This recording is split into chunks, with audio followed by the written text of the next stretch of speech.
أما بعد فأعوذ بالله من الشيطان الرجيم بسم الله الرحمن الرحيم إنما يخشى الله من عباده العلماء صدق الله العظيم जब गुलिस्ता लोगों की जरूरत पड़ी सबसे पहले की गर्दन हमारी कटी अब कहते हैं मंजिल के अहले चमन ये चमन है हमारा तुम्हारा नहीं आज मैं आप हजरात के सामने उन यारानी बात खबर चली जाने इसको वफा और सलाम के आजादी का तज़किरा करना चाहूंगी जिन्हें तारीख के सफात से निकाला जा रहा है और हम में से अक्सर लोग तो जानते ही नहीं लेकिन वक्त की किल्लत दामन लगी है इसलिए ज्यादा तूल न देकर अपनी बातों को मुख्तसर चंद वाक़या सुनाकर मैं अपनी जगह लेती हूँ।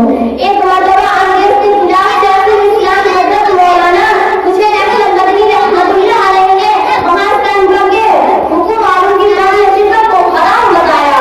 इस बयान के बाद हज़रत को अंग्रेज की अदालत में पेश किया गया। अंग्रेज जज ने कहा तुम्हें ऐसा वैसा बयान दिया है तो हज़रत ने बर्जस्ता जवाब दिया हाँ मैं दिया हूँ और देना रहूंगा कि अंग्रेज की गोद में शिरकत हराम है। अचानक मोहम्मद अली जौहर मजनून में गिर गए और कहा बयान बदल दो। हज़रत ने फरमाया जौहर बयान बदलता हूँ ईमान बदल जाएगा और इमरान ने जब कहने लगा आपको पता है ऐसी तकलीफ करने वालों की सजा क्या है। हज़रत ने कहा तू बताओ क्या है।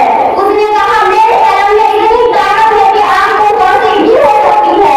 फौरन हजरत ने बैग से सफ़ेद कपड़ा निकाला और यूं अदालत में लहराते हुए कहा ओ अंग्रेज जज अब तू भी सुन ले। हुसैन अहमद मदनी जिस वक्त देवबंद से चला साथ में कफन भी ले लिया।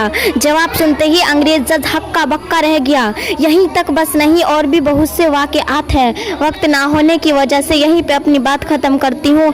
शुक्रिया वस्सलामु अलैकुम व रहमतुल्लाह।